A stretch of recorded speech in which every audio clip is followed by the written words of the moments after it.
Welcome, everybody. Welcome to the Road to Recovery. I am so excited tonight. Tonight, I have Adriana from Dear Recovery here with me. Oh, hold on. It's not going live. Hold on.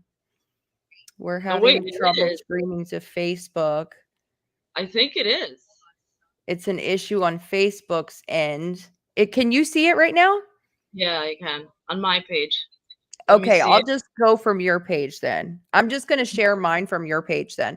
Okay, sorry about that. We're having some technical difficulties. And we are so excited because we have Benjamin Lerner on tonight. Did I pronounce that right? Yes, you did. What's up, guys? Thank you so much for having Benjamin. me. Okay, And so I just yeah, saw this working. is yours So, on? Do you know? It's yeah, working on his and on mine. Yeah, I just checked. Okay, cool.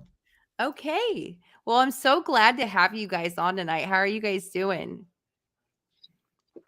I'm doing I'm good. living I'm well. excited for this. Beautiful day up here in Vermont. But I'm going to start off. I'm going to have a lot of corny aphorisms here tonight. The sun is always shining in recovery. Let's go. Let's go kick in the door with that dad joke today. Let's go with that. That is true. And where are you coming from tonight? Tell everybody where you're at. Yeah, I'm at Old Mill Road Recording in East Arlington, Vermont, which is a studio in southwestern Vermont, right by the border with New York State and Massachusetts. It's a beautiful little rural corner of the Green Mountain State. And I'm not from here originally, but I've been living here for the past 4.5, 5 years. And what brought me up here originally was working on an album about my journey of recovery with the producer who owns this studio, Dr. Joshua Sherman, works with me on all the projects. And this is where I record all the weekly music reels. And this is where I got started on my journey of recovery advocacy. So this means a lot to me to be able to do this with y'all, two incredible recovery creators of the place where it all started in terms of my really wanting and needing, as I see it, to recover out loud and integrate that in all my passions. That's so cool. That's like it comes full circle, right? Like this is where you started recording and doing advocacy, and now here we are, and you're recording music on Facebook every week. That's so cool. Thank you. Yeah, I'm super stoked. I mean, I've said this in multiple lives, but like when I first got sober back in 2016, like recovery, social media, and online advocacy was not what it is today. And I held off on doing it just because I never thought I could do it. I never thought anybody would want to listen to me on social media, but seeing content creators like y'all in my feed over the past couple of years, last November, I broke down the fourth wall and I was like, let's go. People are doing this. This is awesome. Like, y'all are inspirations to me for real, coming across content from both of y'all before I started, just being like, wow, it's out there. So it is full circle, and it's beautiful to be part of this community and see how many people have jumped on this incredible train that we're on of just recovering out loud, sharing experience, strength, and hope, and using the medium to spread hope instead of spreading negativity. So true. What I notice also, I think about like the three of us is like we accept all kinds of recovery, right? MATs, whether it's NA, AA, whatever it might be. And I love that. You know, we all recover differently. Yeah, I mean, I think every single path of recovery deserves to be celebrated. I mean, when I first got sober, I never judged people, but I kind of held myself in this cage for myself because I'm in chemically abstinent recovery, at least in a traditional fellowship sense. But like, I had to get to a place where I understood that it was more freeing for me to understand that like there is more than one road to recovery, putting in the title of the live. Yes. When I had him on my radio show, he's one of my big inspirations. I told him, like, getting started on this recovery journey, and he puts it best. He's like, we're all on the same mountain of recovery, and our paths cross, but there are different paths to get to the summit, and we never get to the summit. We're always still working towards it. And I was like, wow, that's a beautiful metaphor. Is that Quinn from like Facebook? Is that who you're talking about? Yeah. I love When Quinn. I first started content, it was Quinn Stone, but now ever since the verification, it's been Quinn Lapierre, and he's inspiration. Yeah, that's awesome. Huge inspiration. He was one of the first. So when I started posting on TikTok, I probably started about 2 years ago, and Quinn and another person were one of the first people that I found on TikTok before we kind of figured out that Facebook was doing Reels. And so I've been following him for a long time, and I just love watching him grow, in his recovery, right? Because when we're posting on social media, like, people get to watch us grow in our recovery too, and that's a really cool thing. It is cool. And what I did with my content, and I continue to do, and sometimes people are like, why do you start every video saying when I was 6 months sober, when I was 1 year sober? And it's because I started making this content when I was 6.5 years sober, but I really wanted people to like see and jump back into what it was like from day one. So like, I'm 7 years sober now, but I firmly believe it's one day at a time. And if anybody woke up at 9 a.m. and I woke up at 10 a.m., I've got continuous sobriety, but they've been clean longer than me today, and that's all that counts. But I really wanted to show people, like, I could have just jumped in now today, but I made a deliberate decision to show, like, from day one, like going into rehab all the way to now, like every step of the way, because every single day and every challenge that we face plays a role in our overall understanding of our recovery, other people's, and everything else. Absolutely. And I really think it's that first year of recovery where you're like hitting the bricks, right? Like, you're going through all these lessons and you're learning how to stay clean. And for me personally, I had the most revelatory moments in my first year of recovery, or the hardest time too in my first year of recovery. I mean, it was so hard. And I think you get to a point where it just becomes easier, right? Like, life just gets a little bit easier. Not that it's always easy, because there certainly is still hard times in recovery, but I think what it is like, that you don't want to use even when you have hard times. And for me, like, maybe in that first year or two, like, using was still a really good option when I was going through really hard times. So I think that's important. I find myself doing that a lot too, like referencing back to my first year of recovery, because that was the year. I mean, that was a really important year in my life for me to learn how to live. Absolutely. No, there's so many lessons at that time, and it does get easier, but I find myself constantly going back. I'm sure with y'all it's the same, to those original lessons, just going in different forms, in different Yeah. and it all gets integrated with the lessons that I learned further along the way. Like, one of the most pivotal experiences, and I just dropped a subscriber long form content about this today, and I've done reels about it too, separate from that video that I did, is when I made the decision, when I didn't have tattoos outlining it, and it was clear that it was like, a scar, not to be too real, but from an abscess from IV drug use, when I had gotten my first job and I was 3 months sober. And some people who I trusted there knew, but not all the managers knew. And I Right. was in Washington, D.C., which it's not like, the tropics, but in September, even, it's 95 degrees with humidity so bad, it's like you're walking through a sauna. And I got this uniform on, right? Long sleeve shirt, cufflinks, vest, heavy black apron. And I'm sweating so much, I'm dropping plates, but I don't want people to see the scars. So I won't even roll up the sleeves so that I don't have sweaty hands. And it was a big moment, because when I finally decided to take that shirt like sleeve up and someone asked me what the scars were, I thought about lying about it, but I decided not to, not for any big moral reason, just because I knew that it was going to be harder to continue to lie and like follow that up with a web of lies. And a lot of people had talked about honesty and fellowships and treatment centers and all those different things. And it was a principle I tried to apply.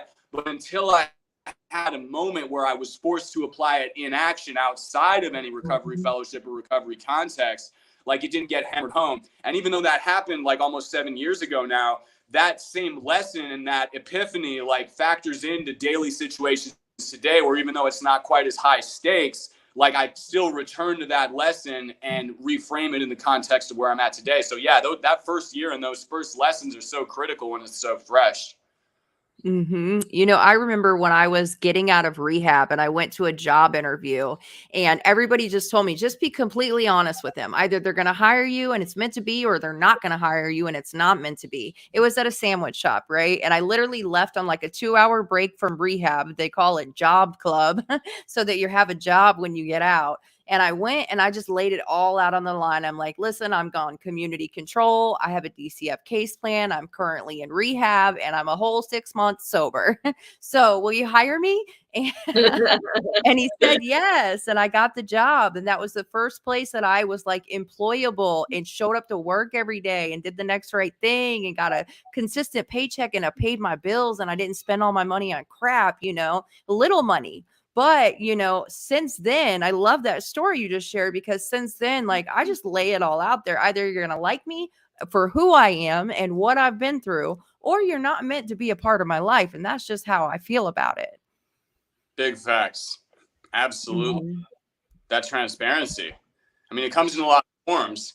And I think there's, a lot of misconceptions that people have about recovering out loud, and like different contexts and different ways to do it. And certain people on certain paths to recovery feel bound by certain interpretations of certain fellowship traditions. But regardless of all that, I think that for me, at least, those two things of like, anonymity and respect for other people's boundaries, like regardless of what fellowship they're in, can safely and peacefully, and I think beneficially and symbiotically coexist with recovering out loud. Like, I'm not going to go and like talk about somebody else and be like, you need to like be honest about this because I'm staying in my lane. But like, I find that when I'm not open and honest to the best of my ability with whatever sensitivity I have to have for the context, like open about my recovery, then it makes me more self-conscious about it in different places. Like if I'm in that mode where I'm like at a professional gathering and I'm not open about the fact, I'm still sometimes, because of that like social pressure where I don't want to drink, but like everybody around me will be drinking socially at like networking events for my journalism job. And I'll have like a seltzer or a water or a juice, and someone will ask me to get it if I want to drink, and I'm like, no. And then they ask why. And it sometimes takes me a second before I'm honest. But if I don't tell them, then I'll be at like a family gathering with like my girlfriend, and someone will ask me why I'm not drinking who doesn't know that I'm in recovery. And because I haven't been honest like the day before, that framework and that paradigm is still there where I'm like taking a step backwards. So I always try to be as forthcoming as possible. But that's just me. And if other people don't want to do that, that's cool.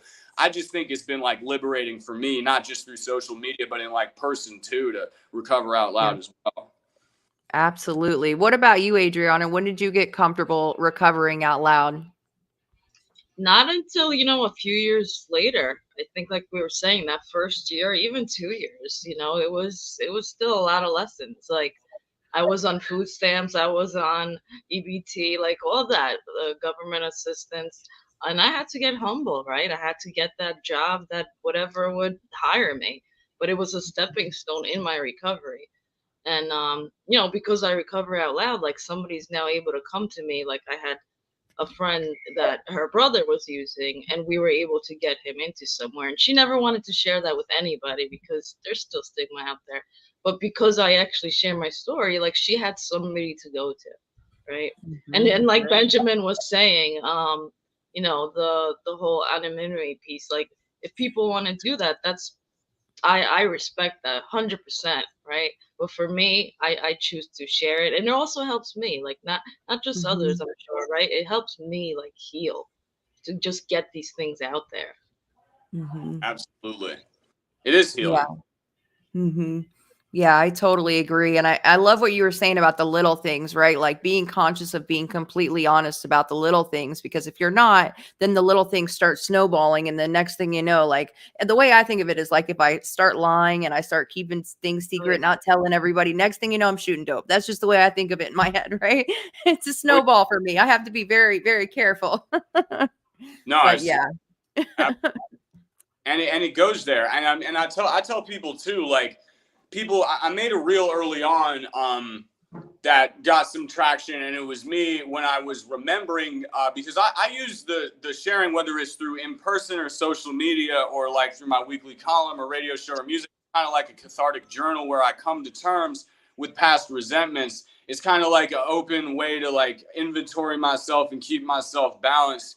And I remember this time when this person told me that he had never seen any addict get clean long term, that I was destined to relapse, and that I would always be an addict. And I believe that I'm always going to be, whether you call it person with substance use disorder, person in recovery, that addiction piece is always going to be present in me. But I said that I still get cravings. And I wanted to make it clear because I think that a lot of people said, how can you still get physical cravings when you're like 7 years sober and clean? And it's not that I get physical cravings. Like, I don't even remember what the chemical piece of like dope and crack and all that felt like. But what I do remember is the feeling of escape and that feeling of running away from the truth. So even though my chemical, like, neural memory has changed over the past 7 years to the point that, thank God, I don't remember what that chemical feeling felt like, really, although I have tiny little vestigial pieces of it, I still have that craving to escape and run away from the truth in non-chemical forms.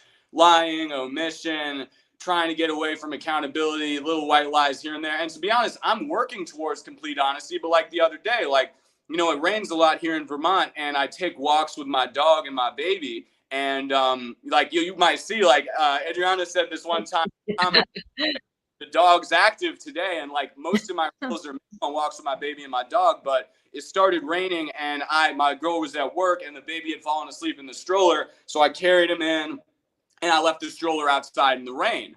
And you know, my girlfriend got back, she's like, can you please bring the stroller in, it's gonna rain some more. And I left it out overnight, but in the morning I woke up before, and she came down the stairs, and like she's like, did you bring the stroller in?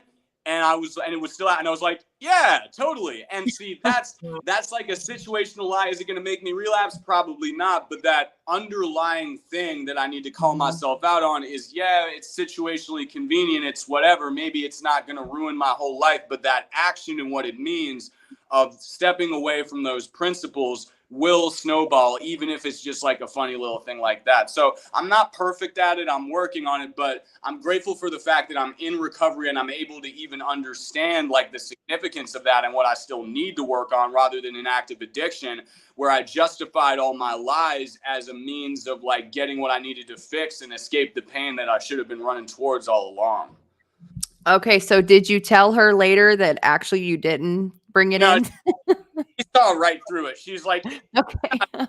in the She walkway, might watch this. like, I was not here. Come on, like, wring that out, like, dry it off. Like, what are you doing? But she was just asking me, and I was like, I did cop to it. I'm not a good liar. I'm you know, like things.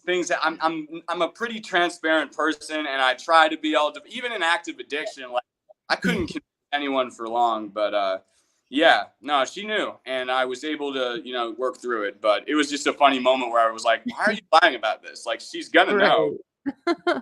Well, I think the thing is, right, like when we're in recovery, we need to give ourselves some grace, because it's not if we're going to make a mistake, it's when we're going to make a mistake, right? And for me, I think sometimes mistakes can be my best teacher. I have learned some of my greatest lessons from making mistakes in recovery and not getting high over it. Oh yeah. That's a beautiful thing, to be able to see that mistake and admit it. Yeah.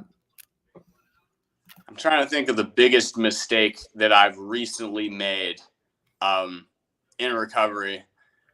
I think the biggest mistake I make all the time is trying to be stoic just for the sake of putting on a facade. Like, it's not dishonesty, but like, I work in this journalism job, and it's like for 4 different magazines, sometimes 5 when we take on things for other publications. And my editor will ask me with the best intentions, like, hey, I know you got like 20 articles you're writing in like a 3-week deadline. Are you sure you can take this? And I'll be like, yeah, of course I can. What are you talking? Because that pride piece, you know, is there. And I think that's the constant mistake I always make, is not being willing. I'm willing to ask for help in recovery, but I'm not willing to transfer that principle to the other parts of my life, because I still have pride there. And like, I haven't quite transferred that principle over there. So I need to get better at like transferring the principle of asking for help in recovery over to like other parts of my life too. Wow, this is resonating with me so much. Adriana and I have talked about this several times this week. I have like took on way too much stuff this week. I've said yes to everything because, I want it. I don't know what my motives are. Like, do I want to be a people pleaser? Do I not want to say no? Like, what is the problem? I don't know. I know in my head this is not a good idea. And then I do it anyways, just professionally and in my personal life. I'm doing things that I know that I don't actually have time for. And what's happened is I'm burnt both ends, like I'm exhausted and I'm not taking care of myself. And so now what I was just saying before we started is on Saturday, I have no plans at all because I'm just going to take a day to do self-care. But moving into next week, like I need to try to be a little bit more mindful of that because I can't continue doing that and, expecting good results. Yeah, well, It's so crazy. We're all like on that same page with that because like I need to work on my boundaries. Like that's like the biggest thing I need to work on is my boundaries because I will burn myself out in my recovery, in my work life. I mean, I will burn myself out. And then, with I'm coming up on 6 years, right? Like we all have a few years and things. And like, we're still growing, we're still learning. And that's the beauty of recovery. That's priceless. But that knowledge you need to work on it is what's key. Like for me, the thing about active addiction was that I thought that there was like a central event or like a central focal point. And looking back, of course, it was a destructive, chemically oblivion solution. But it was like, if I can just get that fixed, if I can just get that money, if I can just make it to this parking lot, if I can just catch that bus, if I can just go to the pawn shop and they give me it was all of these kind of like micro goals that added up to this feeling that after this next thing. And the greatest thing about recovery is that I don't have the misconception anymore that like if I reach a certain benchmark in my job, in my family life, in my financial savings, in like even my spiritual practice, like that's the end.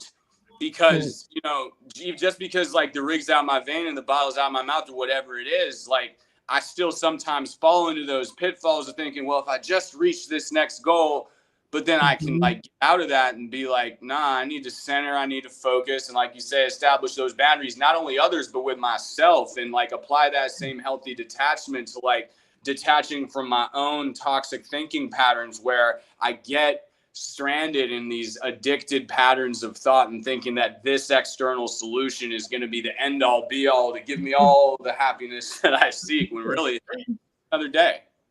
And really the happiness that we seek is from within, and no external circumstances is ever going to give us the happiness that we're looking for. Everything external is only temporary fix. Absolutely. I made a reel one time, just as like a joke, like stepping out. And I sometimes I'm just grateful waking up like not sick or not hungover. Yes. And so I remembered what I used to do back in the day in active addiction. I was like, well, I used to like fix and, take a shot back in my alcohol days before dope. So I was like, you know what? Today I woke up and I took a shot of serenity. Then I grabbed a gram of gratitude, and then I banged a bundle of being my best self. I love that. Like, I love that. That is all free, like, and not just financially free, but like it's freedom from within. Like I don't have, even if I had the money, I don't have to wait on the plug. I don't have to like, wait to get whatever else I need. Like it's all in here. I just got to do the work to unlock it. And what does that work look like for you? How did you, because as I'm listening, right, like we're talking about having peace and serenity and being in the moment and all of those things. And I'm just thinking like maybe some of the people that are on here like haven't found that yet. So what did you do to get to your peace and serenity? There was one moment, and this was actually the first story reel I ever made on this page, after I transitioned from making the first like 5 reels, like just like metaphoric recovery content. But one of the first, story reels that I post, not like Instagram or Facebook, like story, like the content medium, but like telling stories from my recovery. I was in a treatment center. I had been there for 2 weeks. And my sobriety date is June 13th, 2016. That's my chemical sobriety date. That's the day after the last night I shot dope and when I went to rehab, which I consider my sobriety date.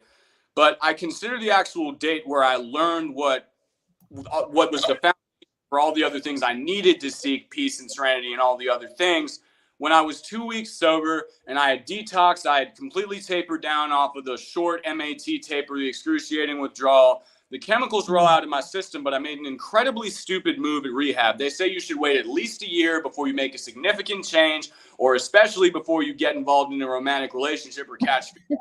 I hooked up with someone in rehab 6 days in. I fell head over heels in love for them, and it wasn't reciprocated. And looking back, I know it was like incredibly selfish for me to even do that when we were both trying to heal. But I was just searching for like anything, like I said, outside of myself. And so it switched from like, substances to like codependent infatuation. And when a rumor got started about me that made this, girl not want to talk to me anymore, I decided to do what I did best, and that was leave. Like run away, not just from like being sober, but from like the emotional weight of like having this high, which was no longer a chemical, but a person like ripped out from underneath me, as I thought, really just like, an everyday situation, but it was too much for me to deal with. So I did what I did best as a manipulative addict. I called my family. I was like, I'm going to another treatment center. Call me a cab, call the insurance, do all this. And they did, because like I gave them this ultimatum and they were still enabling me, not knowing it. And what they didn't know is that I had a debit card with a couple $100 on it.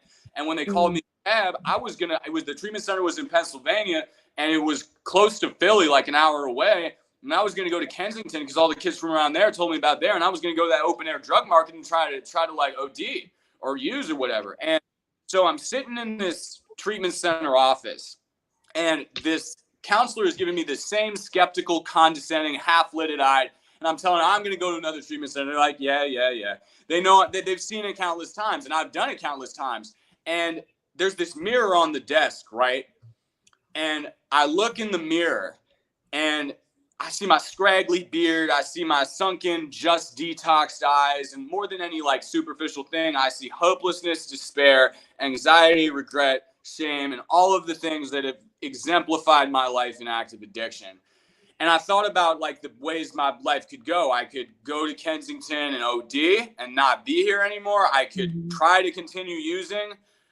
And all that was just running away, not just from like life and sobriety, but everything else. And I was so afraid to run towards the truth, which was that underneath all of this addicted bravado, the substances, the persona I had made for myself, I was just a scared kid who, since the age of 13, at a pivotal point in my development, had taken the step, instead of working towards self-actualization, self-love, and doing all the things that, not because I was a bad person if I didn't do, but that I robbed myself of. Like I deserved to take those steps towards self-actualization, not because I was a bad person if I used drugs, but because I was not having the good life I deserved if I didn't. And I was so scared of making up for all that lost time. But I realized that it would be so much harder for me to keep running away from that work, not because I was a bad person if I ran away from it, like everyone had tried to tell me, you have no discipline, you have no strength. No, it was that I was afraid it wouldn't work. And so I looked in that mirror and I just said something to myself. I was like, stop running. Turn around and use that same energy, that same anxiety that propels you towards the bag, towards the bottle, towards escapism in any sense, to chase recovery. And more than that, chase truth within yourself, the same way you used to chase that artificial chemical truth, which is really a lie outside. And so in terms of like learning to love self, what's enabled me to do that is that instead of running away from those feelings of shame and self-hatred and anxiety that I've dealt with my whole life, I make the conscious effort and decision to run towards the truth one day at a time, even if it's not first nature, especially because it's not first nature. And I still deal with not loving myself on a daily basis, but in recovery, the gift is not that those feelings magically go away, but that I have a set of tools and a group of people and the knowledge that it's not going to be easier for me to run away with dope or run away from isolation or whatever, because I've been down that road. I know what it leads to. And even though it's really hard to work towards self-love, I deserve it. And I believe every single person in recovery, regardless of what they've done, deserves to do the work and know that they're a good person who deserves to be alive and happy and sober and do that work to make it happen. Absolutely. I love that. And you know what? It's funny. You made me think of something. When I was in treatment, there was this guy in there, and he would always, like, the guys and girls were not allowed to speak at all. Like, there was a whole rule you couldn't fraternize, right? And the guy would walk around all the time, and he would throw me these like heart symbols, because he couldn't talk to me. So he gave me the heart. He was like 10, 15 years younger than me. But anyways, he had like a whole crush on me, right? Well, one day we're sitting there waiting on lunch. And I don't know if you've ever seen those like cupcakes from Publix that have the little plastic rings on the top of them. Well, they had those in the cafeteria. So I'm waiting on lunch and he walks by me and he throws me a plastic ring off the cupcake. Well, at the same time he was coming this way, the director of the treatment center was coming this way. And so they caught him doing that. And he eventually wound up getting kicked out of the treatment center. He got disqualified. And I hate to have to say this, but not just a few weeks later, he died. He overdosed and he died. And it was a huge lesson for me. And so the guy that runs the treatment center walked up to me and he says, "What you're doing is a form of prostitution." And I was like, blowed. I'm like, what are you? I know what prostitution is, bro. Don't tell me I'm doing prostitution. And what he said was, actually, he didn't say anything. He made me think about it for 3 days. So then I came back to him 3 days later. I'm like, what are you talking about? Why did you say that? He said, even though you're not talking to him, you are validating yourself off of those little hearts and the little cupcakes and the way that he's looking at you. You're getting your validation from that. So you are, I don't know. I still can't really connect why it's prostitution, but you get the point, right? And so I learned a big lesson from that. And the lesson that I learned is that I can't seek validation from men, which was a huge, huge problem for me in my addiction. And so what I started doing was, instead of seeking it from men, I started seeking it from women, which, I mean, still I should be seeking it from within, but hey, that was a step up, right? And so I started seeking it from women. And so what made me think about what you were just saying is that's where I started to learn how to love myself. That's where I learned how to start finding peace, because the women, they loved me until I learned to love myself. They taught me how to be a woman of integrity and how to do the next right thing and how to be a mom and how to be employable, and all of the things I have in my life, I have learned from other women role modeling that or talking to me about it or working through things with me, so, and today, like, honestly, I'm going to be honest, I still look for validation in other things these days, just like we were talking about. I take on a million assignments that I know I can't do. I'm looking for validation, that's what the root of it is for me. So it's something that I'm constantly working on, but also something that I'm growing into. And I find that there's always a new layer, right? Like first it was men, then it's women, then it's work. Like there's always a new layer. So it's still there, but I'm growing, and that's good, right? That's beautiful. And being able to acknowledge the process, peeling those layers of the onion. And it's interesting you talk about the layers of, like, the romantic, then the, camaraderie with the women, then the work and the self-actualization, peeling the onion towards getting to self. And there's so many wonderful metaphors in recovery, like the peeling of the onion, the walking the path, the road to recovery, just like the name of this live we're doing. And what are some of both of y'all your favorite recovery metaphors? Because when I was coming in, like at first, like there would be these sayings like in rehabs or like fellowships or whatever, and I'd be like, oh no, like that's so corny. But now I'm king of. I made it real the other day. Like someone called me cheesy. I'm like, well, you know what? It's easy being cheesy, and I'm okay with that. Like, give me a million. Like, what are some of the ones that like y'all like really vibe with?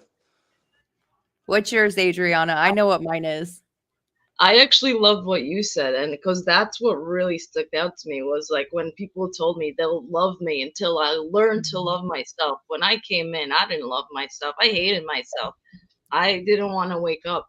Even in my early recovery, I still didn't want to, but I knew that life would get better if I held on.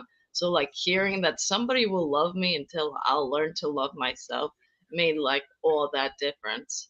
Mm-hmm. Oh yeah. Yeah. I love that. And that's so true too. The saying that got me in the beginning was, you can trade one thing for everything, or you can give up one thing and have everything, or have one thing and give up everything. Did I say that the right way? I love all of the like cliche sayings too. And I think that you hear all of these things over and over again, but eventually like they all resonate and they all sink in and they all become a part of your life. Absolutely. And my favorite sayings have like come from people that I've met. I mean, like there's a bunch like this too shall pass. Like I love that because I get in my head. But the best thing that anybody ever told me was that, and this comes back to the thing of like, running towards the truth and really using the same things that used to fuel me in active addiction towards fueling recovery and the conquest for self-actualization and self-betterment without the drugs. And there was this dude that I was working with in my recovery, and I was having a really hard day, and like it was making me want to use, like in that first year, like you were talking about earlier. I think I was like 6 or 7 months. I had just gotten my heart broken. They told me I wasn't getting a promotion at work. My dad had a non-fatal heart attack, and I was just really, really upset. And you could tell, and he's like, Ben, emotions are like gasoline. And I was like, what? Like, yeah. See, what you're doing now is you're taking your emotional fuel and you're pouring it all over yourself, and you're just waiting to strike the match, hoping that you'll not just burn down yourself, but burn down anybody else that's close to you and like take everything out in a blaze of glory with your resentments. But what you should be doing if you want to move forward is not trying to get rid of that fuel or like hide it in a corner, hoping it's not going to explode. You should be refining it and using it as fuel for your recovery. It's not going to go away unless you do the work. And if you're not in a place where like you're big enough or like, ready to do the work to like actually get to the root of it and like really let it go, what you can do before you get there is use that fuel to like help you move forward. And that really helped me because, eventually I was able to do some of the work that I'm still doing to like confront it and work towards, really getting to the root of it and working through it. But at the time when I couldn't and I wasn't ready, that was okay. Like some people say they have like massive experiences where all their resentments are completely erratic, and that's wonderful. I'm so happy. But for me, it didn't go down that way, even though when I did the work, like you say, there's multiple layers, there's multiple passes. It's a continuous process. But when I was at that place, when I was triggered to use, I was feeling so resentful, anxious, and unhappy, knowing that I could use that fire in my stomach, that gasoline, whatever you want to call it, that was pushing me towards this negativity to instead turn it around and go towards positivity was like, I was like, that's power. It really helped me, and it still helps me to this day. Yeah, that's so cool. I love that. That reminded me of another one. Every character defect is an unpolished asset or undiscovered gift. Think of how many things that we did out there in our addiction, like that drove us, right? That kept us high when we didn't have any money. All of those skills that we learned. Like if you can turn all of that stuff for the good, that's why addicts are such smart, talented, amazing people, because we have these gifts inside of us. And if we can just learn how to, like Mark said, same energy, redirect and channel differently. If we can just do that, then we're on top of the world. Yes. Wisdom. I also it doesn't have to be this good, right? Because so many sometimes have it worse. Like it doesn't have to be this good. I have food on the table. I have a roof over my head, right? Like it doesn't have to be this good, but it is, and I'm grateful for that. And the serenity prayer, I actually got the little bracelets on. That's what like really helps me. I say it every morning, anytime I get any anxiety. Like that's my go-to, the serenity prayer. That's awesome. That's such wisdom in that. And like, accepting, things we can't change, but then also like, there's a lot of different spiritual modalities outside of recovery treatment centers or fellowships, like, Abrahamic religions, Christianity, Judaism, the duality of like faith and work, like the whole faith without works is dead. Faith is like, accepting the things we can't change and knowing it's going to be okay. Works is like working towards what it is. And then in the Buddhist thing, it's, simultaneous acceptance and detachment is enlightenment, accepting the things we can't change, detaching from the outcome, but also accepting the work we have to do. So there's a whole pantheon of like spiritual experiences, whatever like your experience is. And I got my faith journey, everybody's got theirs. But like when I first got clean, before I discovered what my faith avenue was, I had to have faith in recovery and faith in that prayer, regardless of what spiritual tradition we attached it to.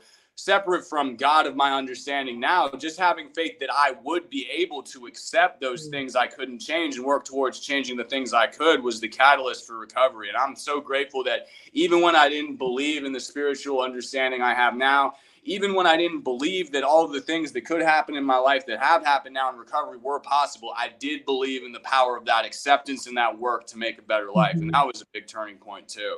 So shout out to the prayer.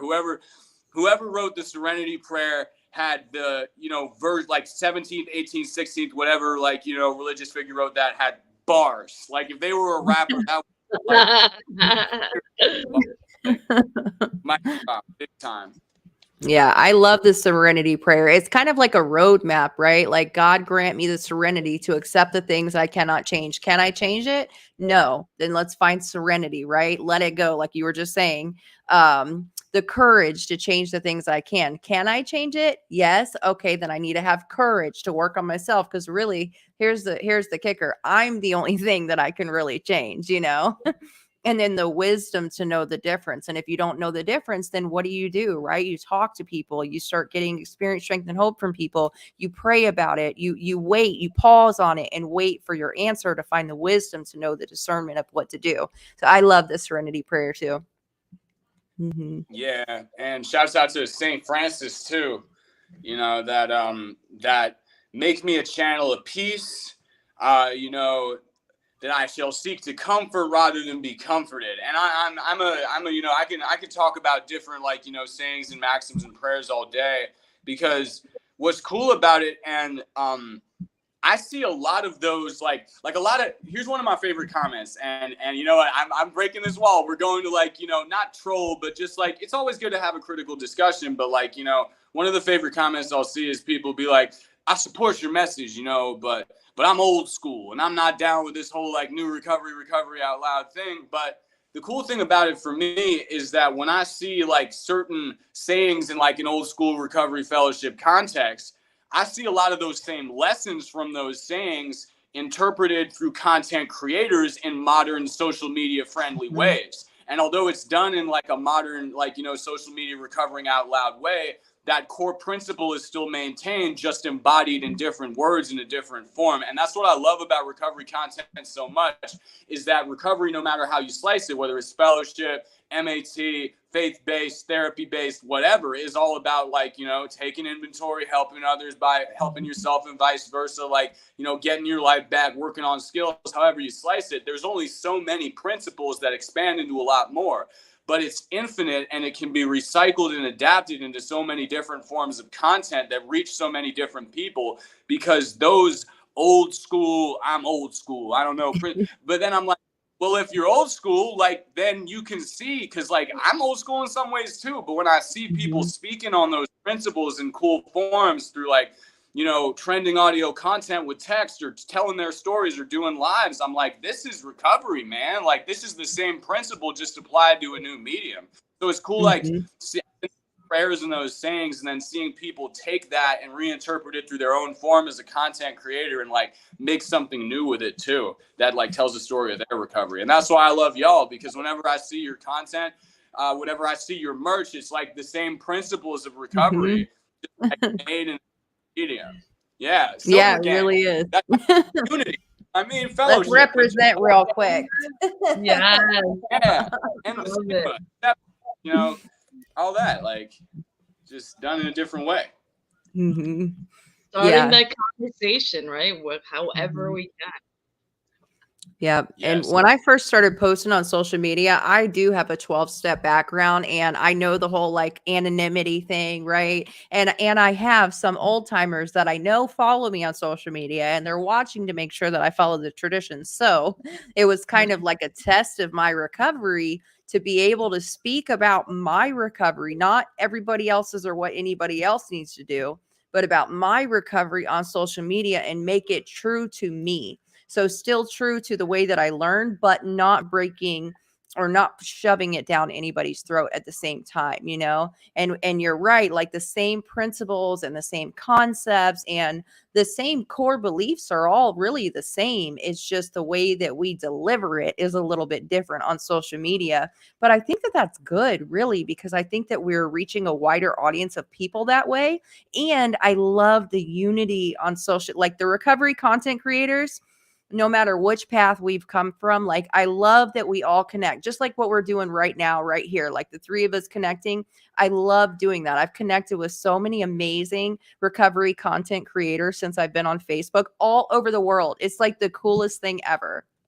It's awesome. And it's so cool to see those different paths unite, because regardless of fellowship or the way you did it, one of the most important things, like someone told me, is to keep an open mind. And that relates to like things that are going to help me. But one of the biggest revelations that I had, and this was someone who was even in the same path of recovery, me, like chemical abstinent recovery, like he just said, like, I really appreciate what you're trying to do, man. Like, I love you. Thank you for talking to me, but I don't think you have the answer that I'm seeking.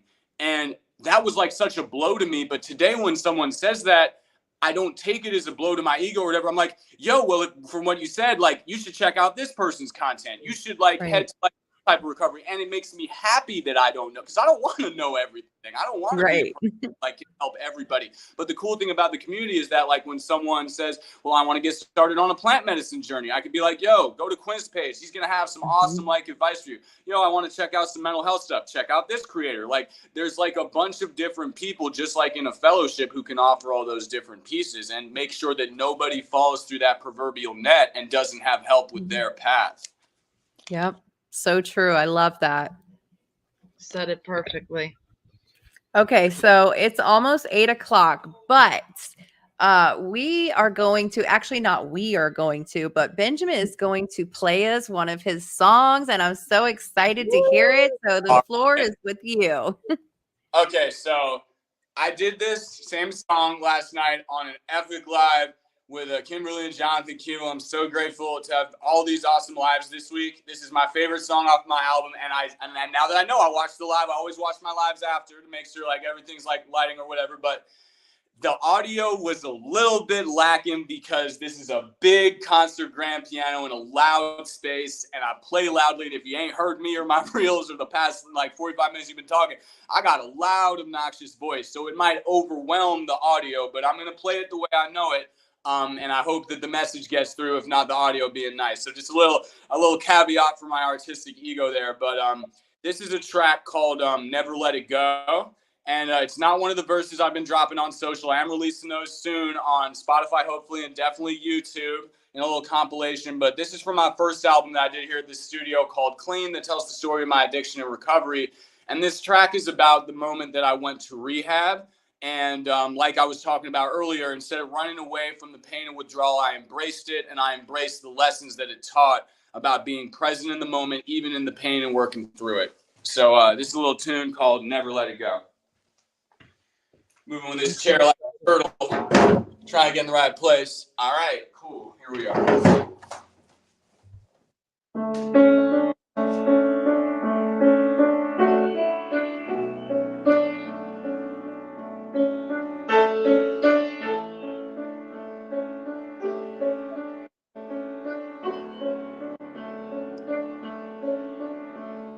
I woke up feeling like my soul's missing, skin crawling, bones itching, legs shaking and my toes twitching, sweating bullets and it's cold dripping. Feels like it's been about 3-4 days, every 3-4 minutes. Feeling drained and my eyes heavy, but my heart is racing. I'm beyond restless. I'm turning every 5 seconds. Time stands still, mind can't chill even for a minute.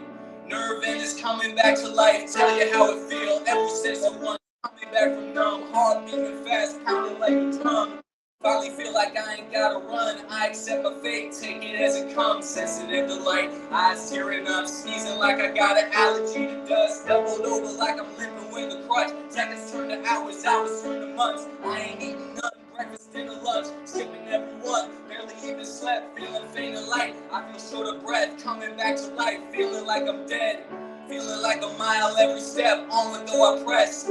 Nothing left, I lost everything I never thought I'd lose. Everything to gain, everything to prove. I feel like I'm lost and exhausted, disoriented and confused. Guess I finally gotta pay the cost and satisfy my destiny, settle all my dues. Taking every ounce of strength I have to get about the bed, get across the room, flick the light, splash of water on my face. This is something that I never thought I'd do. I still feel afraid, but I feel the weight dripping off my shoulders. Now I start to face every single doubt, every single fear. Finally aware, everything is clear.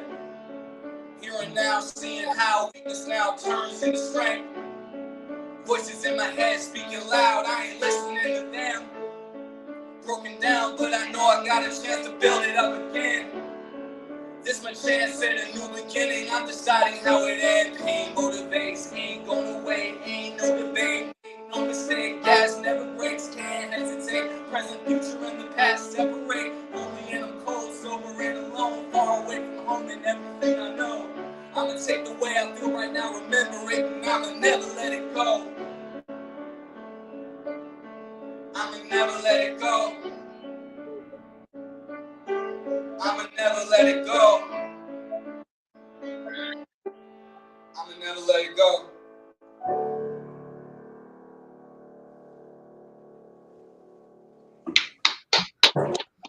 That was freaking awesome. You're so talented. Oh, y'all are talented. Thank you so much. I'm grateful I That got was beautiful. Yes. I love it. You heard it first. He's gonna be on tour real soon, and you guys all heard it here. Really? So. You're going on tour?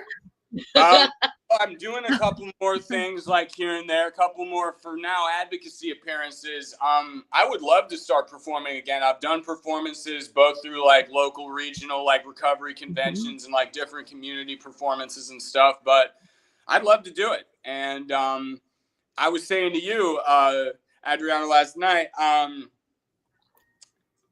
think that you're about to be on the Today Show with the full Dear Recovery merch bandwagon.